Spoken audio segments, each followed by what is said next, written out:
शिमला 7 जनवरी 2024 रामप्रकाश से आज का विशेष समाचार। ह्यूमन मेटान्यूमो वायरस को लेकर देश में चिन्हुआ इस वायरस का भय व्याप्त है, लेकिन इस वायरस को लेकर घबराने की कोई आवश्यकता नहीं, केवल सावधानी बरते। चीफ ब्यूरो विजय समयाल की रिपोर्ट। अब विस्तार से।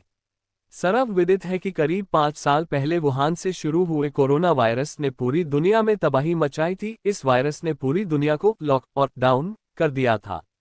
इसके प्रकोप से करीब 71 लाख लोगों की मौत हुई थी। एचएमपी वायरस क्या है? ह्यूमन मेटान्यूमो वायरस एक रेस्पिरेटरी वायरस है जो मुख्य रूप से बच्चों और बुजुर्गों को प्रभावित करता है। ये वायरस सामान्य सर्दी जुकाम जैसे लक्षणों से शुरू होता है, लेकिन गंभीर मामलों में यह निमोनिया और सांस लेने में कठिनाई का कारण बन सकता है। कमजोर इम्यूनिटी वाले लोग इस वायरस की चपेट में जल्दी आ सकते हैं। चीन में एचएमपी वायरस के कारण अस्पतालों में भीड़ और गंभीर मामलों की संख्या में तेजी देखी जा रही है। 2 साल से कम उम्र के बच्चे सबसे ज्यादा प्रभावित। एचएमपीवी एक आरएनए वायरस है। वायरस से संक्रमित होने पर मरीजों में सर्दी और कोविड-19 जैसे लक्षण दिखाई देते हैं। इसका सबसे ज्यादा असर छोटे बच्चों पर देखा जा रहा है। इनमें 2 साल से कम उम्र के बच्चे सबसे ज्यादा प्रभावित हैं। पूरे विश्व को कोरोना महामारी की त्रासदी देने वाले चीन से अब फिर एक नया वायरस दुनिया में तेजी से फैल रहा है, जिसको लेकर भारत सहित दुनिया भर के देश चिंतित हैं। चीन से निकाला ह्यूमन मेटान्यूमो वायरस एचएमपीवी ने अब भारत में भी दस्तक दे दी है। भारत के कई राज्यों में ह्यूमन मेटान्यूमो वायरस से संक्रमित मरीजों की पुष्टि हुई है।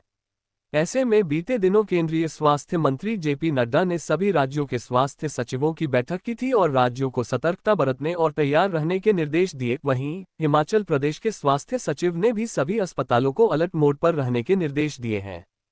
हिमाचल प्रदेश की करें तो फिलहाल राज्य में अभी तक ह्यूमन मेटान्यूमो वायरस का कोई भी मामला सामने नहीं आया है। इस संदर्भ में हिमाचल प्रदेश के सबसे बड़े अस्पताल आईजीएमसी शिमला के मेडिसिन विभाग में असिस्टेंट प्रोफेसर डॉक्टर उशिंद ने कहा, ह्यूमन मेटान्यूमो वायरस एक सामान्य वायरस है। ये वायरस ज्यादातर बच्चों, वयस्कों और कमजोर प्रतिरक्षक क्षमता वाले लोगों में फैलता है। इससे घबराने की आवश्यकता नहीं है। अगर इस वायरस से ग्रसित व्यक्ति 6 से 8 घंटे की नींद पूरी ले तो यह वायरस दूसरे दिन आधा खत्म हो जाता है। ऐसे में पैनिक होने के बजाय सावधानी बरतने की जरूरत है। इलाज में सावधानी बरतें। डॉक्टर उशिंद ने कहा कि यदि समय पर इलाज नहीं किया जाता है तो यह वायरस गंभीर रूप से बीमारी का कारण बन सकता है। जैसे ही